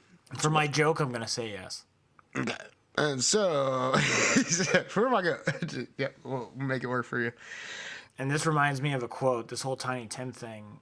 A single death is a tragedy. A million deaths is a statistic. Elaborate. Because it's like he's like, oh, I don't care about the poors. If all the poors die, whatever. But when it becomes when it becomes Tiny Tim, he cares. So he's like, it's become it's real. Oh, yeah, he sees it in front of his face, right?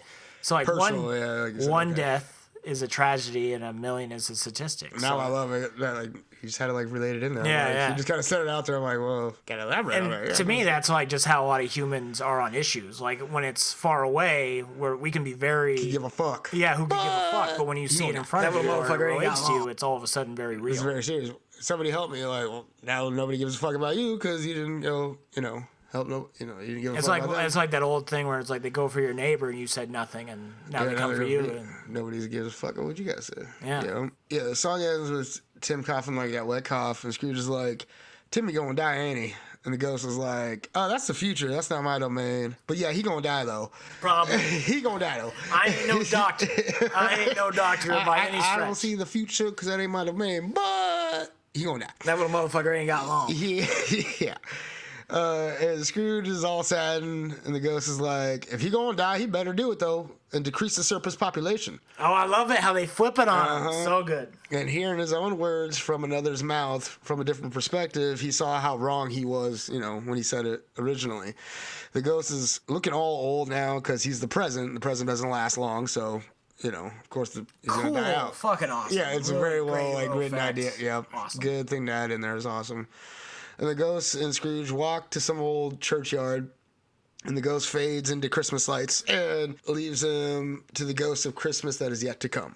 But in this scene, before we get to this Christmas yet to come, like Rizzo is on the roof and they're like smelling the goose through the chimney, and that little motherfucker falls down like stepping on the goose. I'm just saying, like in real life, if you have your Christmas goose and you're a poor ass family, and some motherfucking dirty ass rat fall on your shit from the chimney, like Christmas ruined, dog. It's just ruined now. They're supposed to be laughing and giggly about it. I wasn't very giggly. I was like, you get on the weirdest hills to stand on, like Ed and Shaun of the Dead, and now Rizzo the Rat dancing. Walking on your damn goose? Yeah, I'd be pretty salty. I just had to get that out. Scrooge is, left at that churchyard, and it's kind of like dark and ran down and stuff. And this time, Scrooge doesn't even make it home before the next spirit shows up. And Scrooge is standing there, still sad, and the the present spirit had to leave. When this thick fog rolls up on him, he tries to run at first, and then he gets surrounded.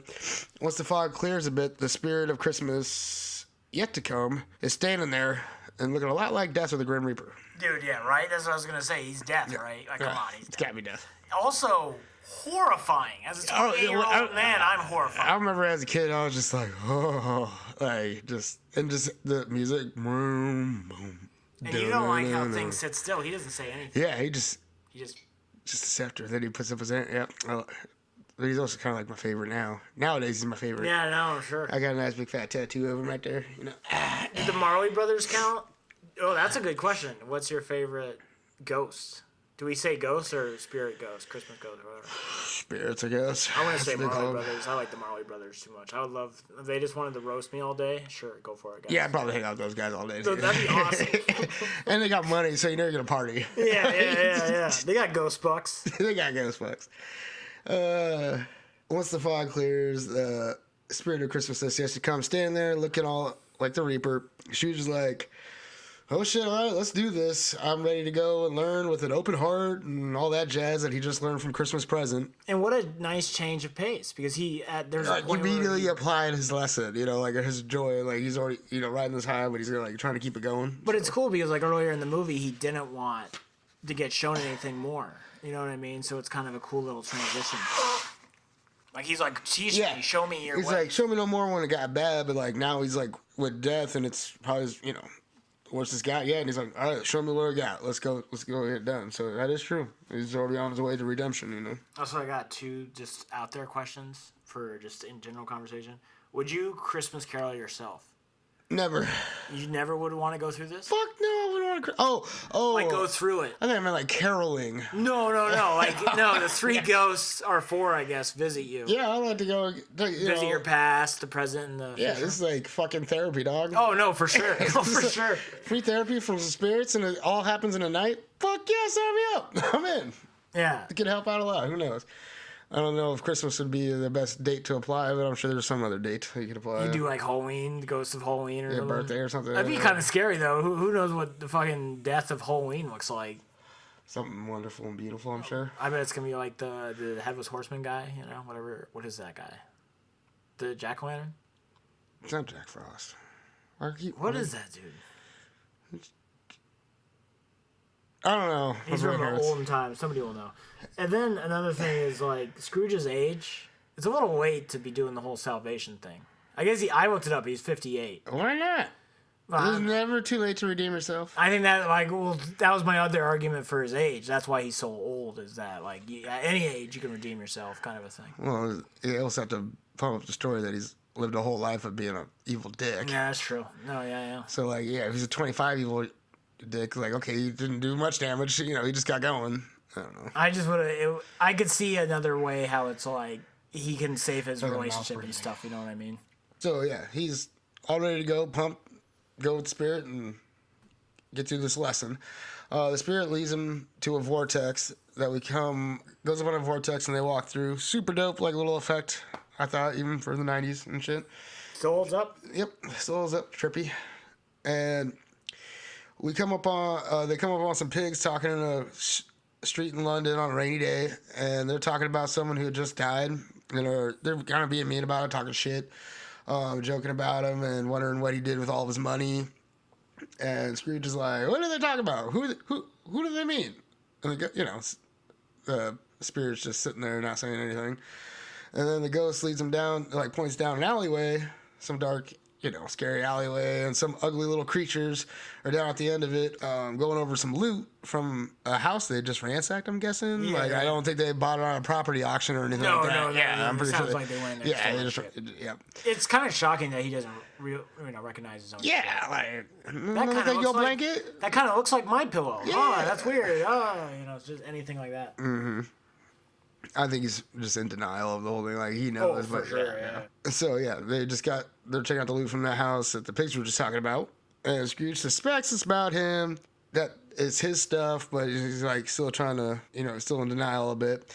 And the spirit leads him to Bob's house, All of a sudden, they're popped outside of Bob's house. He's like, oh, stoked. Yeah, a place of love and joy. Fuck yeah. And he's all talking like, yeah, I was just here. It was fucking awesome. Like, come on, let's go check this out. And so when he goes to the window, Miss Piggy in there crying, and the kids notice, and she's all trying to play it off like, oh, no, it's just something from the food, just cooking, whatever, just nothing. And Bob gets home. Everyone's pretty sullen. Peter's all sad. All this stuff. All the kids are sad. But Bob's talking to Miss Piggy, and he's explaining that the plot he picked was, a good place because where the plot's at, you can see the ducks on the river, and Tiny Tim always like watching the ducks on the river. There's... Which, again, animals watching animals and stuff. Like, what's going on here? And... I get trying to see the silver lining, but just shut the fuck up, man. Don't be talking about your dead kid and the gravesite and trying to make the bright. Well, he just picked it out. He's gonna tell her yeah, I got the plot. I don't know, man. I feel like whatever you're gonna say to Miss Pig, those bucks aren't gonna cash. You know what I mean? I don't know. I think she just wanted to get informed. He just got back from burying his ass. It's just we got all the plot right there. I don't know. I feel like we moved past this as quick as possible. Tiny Tim's gonna be bumming us out for the next 18 years if we don't deal with this. If we just don't, unless his ghost come and fix it for us. Yeah. So Scrooge gets the gist of what's going on and asks the spirit, if they can leave. He's just all sad. He's like, oh no, he knows Tiny Tim's gone and all that shit. The spirit takes him back to the churchyard where they started out their little adventure and to the graveyard part of it. And the spirit points to a gravestone, and Scrooge is groveling and begging, please no, and explaining that he can redeem himself, and there's still good that can be done, and a man could change, and all this other stuff as he's walking up to the stone. Can you imagine how fucked up it would be if the spirit's like, no, you're done. He just keeps waiting, go, motherfucker. You can't change. You're dead after that. You are dead. Yeah, can you imagine how fucked up that'd be? Yes, you fucked up. I'm sorry, life's over. I just wanted to give you a little play-by-play of how you fucked up. Yeah, no, that'd be a really fucked up version of this. There is no redemption or anything. Hell starts now, baby. Yeah, the change just come in. Yeah. The Marley brothers come out of the ground and drag him down. That would be so great. That picture in my head is wonderful. So, he's all, groveling. He finally gets up to the tombstone the ghost has been pointing at, and he knows it's going to be him, and he starts wiping off the snow that's on the covering, the words of the tombstone, and it says Scrooge, and he's like, please no, and he's begging to the ghost, in the ghost robes to, please, give him a second chance, he can do better, all this and that, and all of a sudden he, the robes of the spirit fall, and he falls face first into his bed, and it's his that draping over the bed that we saw earlier and everything, and he's like, oh, I'm at home, and he rushes to the window and opens it, and it's a new day, and the little bunny dude is walking by, and Scrooge's like, what day is it? And little dude's like, it's Christmas Day. And he's like, oh, great, I hadn't missed it. The spirits did it all in one night. And he gets the little little bunny boy, to go and buy that prize turkey from the shop around the corner. And he plans to take it to Bob Cratchit's house for a proper feast. And along the way, he stops at various places to get things for the feast or hook up friends and family with gifts and presents and stuff. And he's telling everybody a Merry Christmas. I love the nephew's face of being so shocked. Wait, what the fuck just happened? Yeah, it's almost like he just got robbed or something. Yeah, I know. And he's still stunned after he leaves, and his girl's all giggling and shit. But it gets cold for the bookkeepers. Yeah, a gift for Fred and Clara or Laura, whatever her name was. Got some great lines in here, right? Where life is like a journey, who knows when it ends. Yeah. And then know the measure of a man. Count him by his friends, Yeah, the measure of a man if you can count him by his friends. And I'm like, that's so true. That's truth, man. Give me a little goosebumps right now when he said it. He also on his way, he's grabbing more shit for the food and stuff for the feast. He made a donation to the two dudes that came in that he tossed out earlier, or sent off earlier at his shop. Makes a big donation. That's the first thing, and then Beaker gives him his little red scarf, which is sweet. And then we also see him go visit his old teacher, Mr. Fozziwig. He goes sees everybody, everybody throughout that we met throughout this whole journey. He goes and gives him a gift or something like that, and all while singing "Thankful Heart" song, which is a great ending, kind of like crescendo of a song. Great song. They're all singing their way to Bob's house. They get there, and the rest go hide around the corner, and Scrooge knocks on Bob's door, all stern like his old self, and Bob answers and is like, "Sup?" And Scrooge says, "Why don't you at work today?" He's like, "You gave us a day off, man." He's like, "I, Ebenezer, would do that? Like, get the fuck out of here, nah." And Bob tried to defend himself, and Scrooge is like, "And therefore, I'm about to raise your salary." And his wife shoves Bob out the way. Miss Piggy shoves Bob out the way, and she's like, "And therefore, I'm about to raise you right off the pavement." And then they both realize, like, wait, what? You said raise your what? And they're like, "Yeah, I'm about to raise your salary. And, like... And pay your mortgage. Pay your mortgage on this house." That's what it was. And they're like, "Oh, well, come in," all that shit. And then everybody rushes in with all the other presents and gifts. Prepare for this big old feast. I love this whole fake out of like acting like you're just going to be a dick. I just love Miss Piggy just like shows him out of the way. "I'm about to raise you right off the pavement." And I'm like, that's my favorite part of the whole movie, probably. Like, at least my favorite quote. I just love all this quote line, everything. I just love all the Scrooge humor. Even when he's being in the beginning, at the end, just everything with Scrooge, like making jokes and stuff, it really hits for me. I really like it. Yeah, I know, it's fucking, it's great shit. And so they all get in there and it snaps to everyone. They all get in there and prepare for the feast, and it snaps to everyone sitting around the table with a big old golden turkey. Apparently nobody's friend or like family member that's one of the living Muppet animal things, so that's good. Or any of the Muppet turkeys we've seen throughout this whole thing. Yeah, a few of the Muppet turkeys we've seen, and so just strange, and it's golden. Did you know it's golden? I did not know this. I'm pretty sure it's golden. No one said anything when they took the normal turkeys. Nobody's gonna say anything when they take the Muppet turkeys. So Scrooge picks Tiny Tim up on his knee, and they all then the movie and song. Gonzo, the song, "The Love We Found." Yeah, everybody gives a shout out and says bye. You see the whole crowd and the end. Yeah. Whew. Glorious movie.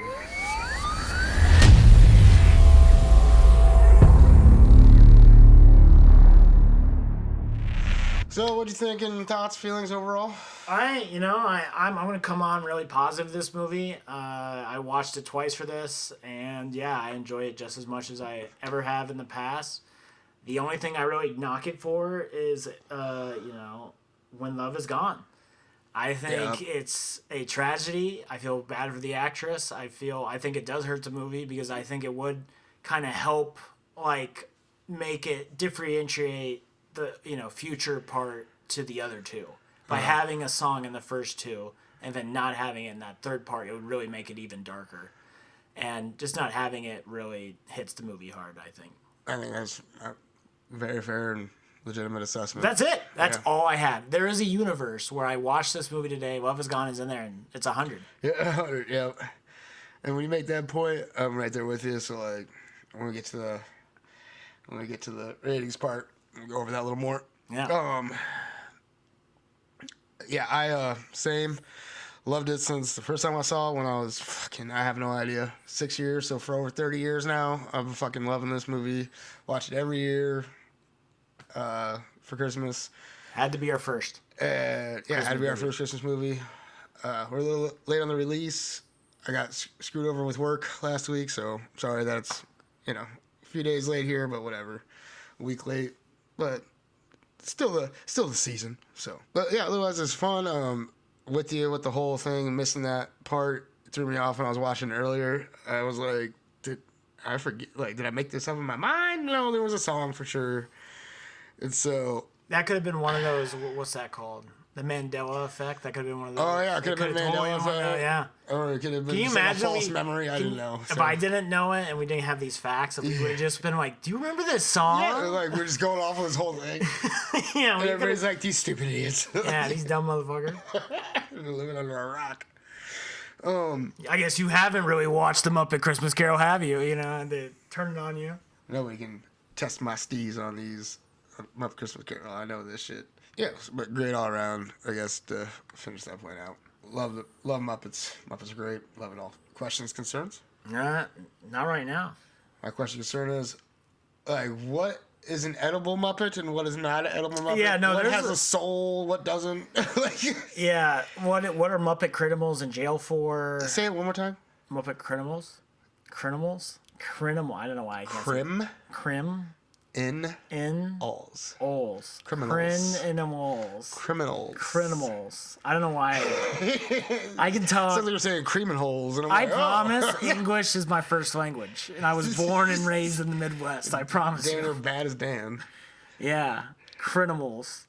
I'm not as bad as Dan. Fuck that. I like it though. Say it one more time so I can try. Criminals. Criminals. I'm a criminal. I'm a convicted felon, you know. Frelon. But no, like what the fuck did those guys do to get locked up in Muppet jail? That's what I want to know. Yeah, probably shit. Muppet Life. It's all the same world, pretty much. I wish there would have been like a human criminal. A human. I can't even say it. I don't even want to say it anymore. No, that's what it is now. Human. You're saying it right. Human criminal. Criminals. I just think of like some shitty like animal crackers. What this is like criminals. Like get your criminals. But like it'd be funny to see a human in there because it's like then the Muppets are locking up human criminals and there's just a lot of questions there. All right, I think we've hit the criminals and We've hit the critical point yeah of no return. It's almost criminal what we're doing now. We might get locked up in Muppet jail. Oh, performances. Michael Caine, MVP. Yeah, just you can't say anything else. It's kind of unfair, but like he earns yeah. it. He earns it, but like he's like the only guy you could really give it to. Yeah, like it's beyond good. And then small role, most valuable side actor. I would say it's gonna be the Marley Brothers for me. I'm not gonna give it to the unit. Yeah, I can't. Unit. I have to agree with you. Every second they're on screen, I love them. I can't think of anybody else that just really stood out to me. I just like fun. I mean, Gonzo is always Gonzo to me. Is my favorite. You mean Muppet growing Gonzo? up. Huh? I just making a joke about his nose. Gonzo. It looks like a dong. It probably is. It's super phallic. It's probably what they were going for. Favorite quotes? Oh. We can go favorite song. Yeah. Ooh, that's a better. We'll do favorite song for this one. I'm gonna say the intro song for like when he gets first introduced. When the cold wind blows, it chills you, chills you too. Yeah. I love every little singer in that just banger. Yeah, that's a great one. Mine is, it's in the singing of a street corner choir. I think I wrote 10 out of 10 on that. It's true, wherever on my notes. you find love. Yeah, I sing that shit all the time. So that's my favorite one. And he's not a hunky-dory guy. This is shocking to me every time he talks about the Muppets. Yeah, He's very dire. I'm not sunshine and rainbows by any means. Exact opposite. So I don't know. Well, this shit just gets me. It's about the only thing that gets me. It's like soft and plush that I enjoy. Again, still shocking from the other side. Yeah, and then I still have a favorite quote. It's like when Miss Piggy says, like, "I'll lift you right off the pavement." Like that writing is just superb in that little moment. Like whoever wrote that shit out. I had the writer pulled up, but I fucking didn't mention him. My bad, dude. So greatness. Oh no, I didn't type in the ratings for IMDb and stuff like that. Wait, about fun facts? Oh yeah, and then we have fun facts. Oh, I want to thank Will Jones, Angry Cornflake 5 for my Twitch streams. He is the provider of all of these facts. And thank you for listening. Thank you. It saved me from doing them because I didn't get to because I feel like shit, and I appreciate it. Yeah, so I'm just gonna go by. I'm gonna read it. Off. That's you take it. You take the reins. Yeah. So I'm gonna read one, and then we'll talk about it and just keep going through it. Cool. The filming of The Ghost of the Christmas Past was filmed by submerging the puppet in baby oil for the first few initial shots of the film, but then was changed from oil to water as the oil was expensive and hard to clean. Interesting. So that like little wispy effect is a practical effect. Yeah. That's tits and ass. For the alleyway shots throughout the film, Michael Caine had to walk on a singular thin planks of wood lifted feet above the ground, so the puppeteers had the room to maneuver the puppets correctly on either side of Scrooge. Can you imagine like bouncing on that while like having to stay on cue and point? That'd be hard. And do music and stuff, yeah, like and sing. Michael Caine, Sir Michael Caine. I love Michael Caine to death. Mm-hmm. He's awesome. The film was the first Muppets film to be produced by Brian Henson, Jim Henson's son, in 1992 after Jim's passing in May of 1990. R.I.P. Rest in peace. One of the, again, just an absolute legend, right? Yeah, we're still talking about him 30 years later. Created this whole awesome thing, like kept puppetry relevant, basically up until this time. No, for sure. Yeah. And I think Sesame Street, right, is Jim Henson also, right? Is it? I'm pretty sure. I feel like it is. Oh, it is, because, it's all the characters and shit. Gonzo and all that stuff. You got Big Bird and everything. Yeah, of course it is. We're stupid. The puppet for the Ghost of Christmas Present, so Santa Claus Jamaican, was only around 6 feet tall, but took 2 puppeteers to operate as one person would be in the suit, operating movement, and the other would be creating his facial expressions via remote control. Damn.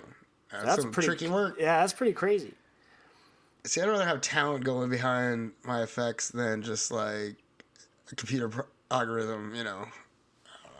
It seems dope. At the end of the song, One More Sleep Till Christmas, Brian references the original creator, Jim, by having a shooting star fly by Kermit. Kermit is alone in the frame in reference to past Muppet films where Kermit is a reoccurring framed by a shooting stars. Oh, yeah. And, the little imagery on the thing, the Jim Henson little star. Yeah. And then the last fact, what I accidentally lost, and luckily Will Jones was so nice, Angry Cornflake 5 was so nice that he sent it to me again. Oh, good dude. There was a song sung by Belle to young adult Scrooge during the appearance of Ghost of Christmas Past called When Love Is Gone. Mm-hmm. That is only included in the longer theatrical version of the film, as reviewers removed it in most copies, saying it was too long and would lose the retention of predominantly children audience. In Cornflake's opinion, it is a very good song. It is a very good song, and it's bullshit to take it out. I've talked about how the only things I take away from this movie is that them not having that song in it, because I think it makes death hit a little less hard, and I think it's bullshit for that woman. Yeah, well, maybe we should have a separating, because then, with it in there, the rating is one thing, and with it out, it's another. No, I don't think. I'm going off the version I saw. Okay. That's not the version you originally saw. You probably watched the VHS with me way back when. Hey, I'm talking about... I know you did, because I watched it a billion times. I'm going off the one I saw tonight. Well, I'm going off the one I saw 30 years ago. But I'll agree with you on yours, though. So, thank you again for the fun facts. Angry Cornflake 5, Will Jones. Appreciate you, bro. Thank you. We love you. Now on to the ratings. Yeah. I'm going to give it a 94. And that's just because... of When Love Is Gone getting taken out. Yeah. Just that. I'd give it a 9.5 for that, but a 10 with it in there, so... Yeah. You gotta pick your side. I don't have to pick Devin. It's like... This is gonna fuck up our... Because the movie is... The whole movie, the theatrical version, or whatever, that's a 10 out of 10. Yeah.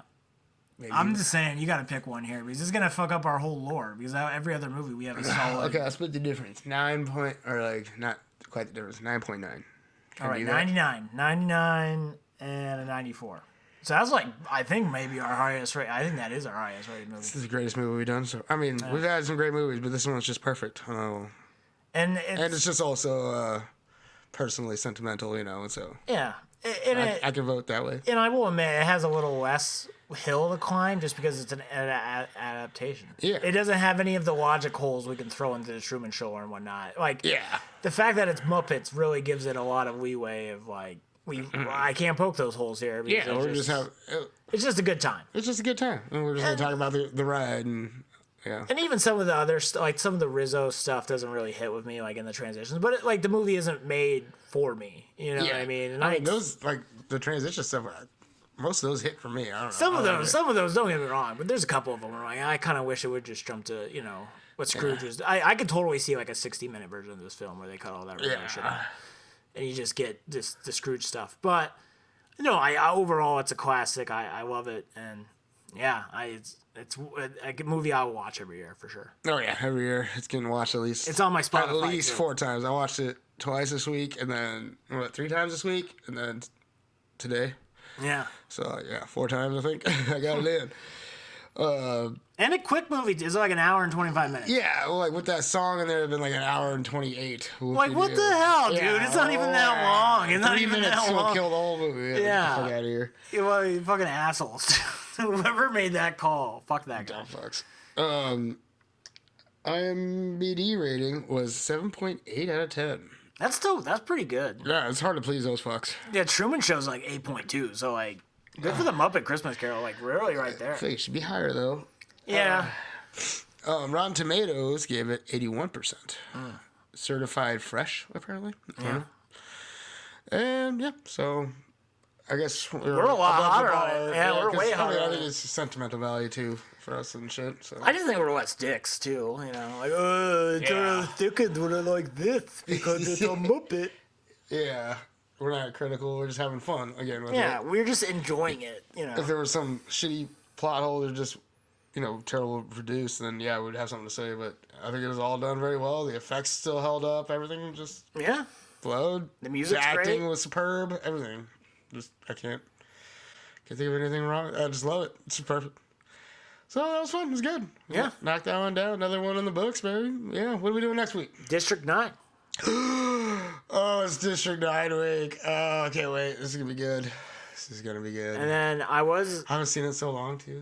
oh yeah, I'm very excited. And then I was thinking for the next film, we could do Beetlejuice because Turtle, one of my guys on Twitch, asked for it, and you were talking about doing it. Well, it sounds like it's should be done then. So we got 2 people. Yep. And I've never seen it. So, and have you ever seen Beetlejuice? I've seen it once back in the 90s. So when it you're came pretty out. much fresh. Yeah. So that'll be a fun one. Us both I've going seen in it, like, blind. a pop culture reference, here and there. Yeah, no, I don't know Yeah. any. I know Michael Keaton's in it and Winona Ryder, and that's it. Yep, that's about all I know. And then like Tally Man Banana, daylight come in me. Anyway, But I'm super stoked about District 9. District 9 is gonna be fucking awesome.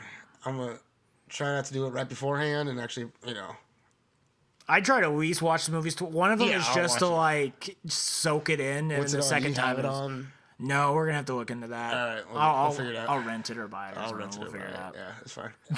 All right, thank you for joining us for this episode of Two Bros, One Film, with your hosts William and myself, Xander. Please check out the rest of our shows and any other content that we might have put out on social medias and other streaming platforms. If you enjoyed this, please like, subscribe, leave a comment. Helps our show grow and expand and reach as many people as possible. We definitely appreciate all of it, and thank you for coming out and listening. And have a Merry Christmas. And a Happy New Year. Or had a belated Merry Christmas. Belated Merry Christmas and a Happy New Year. Because it's going to come out in a couple of days because I'm sicker than a dog. And I might, depending on how I feel tomorrow, I might take a day. But Or if you're listening in December of 2025, Merry Christmas. Merry Christmas. Yeah, we got you, huh? Whichever year it is. Doesn't matter when. Christmas is all year. It's in my heart. Yeah. That's on-demand content, baby. All right. Take care, everybody. Yeah, have a good one.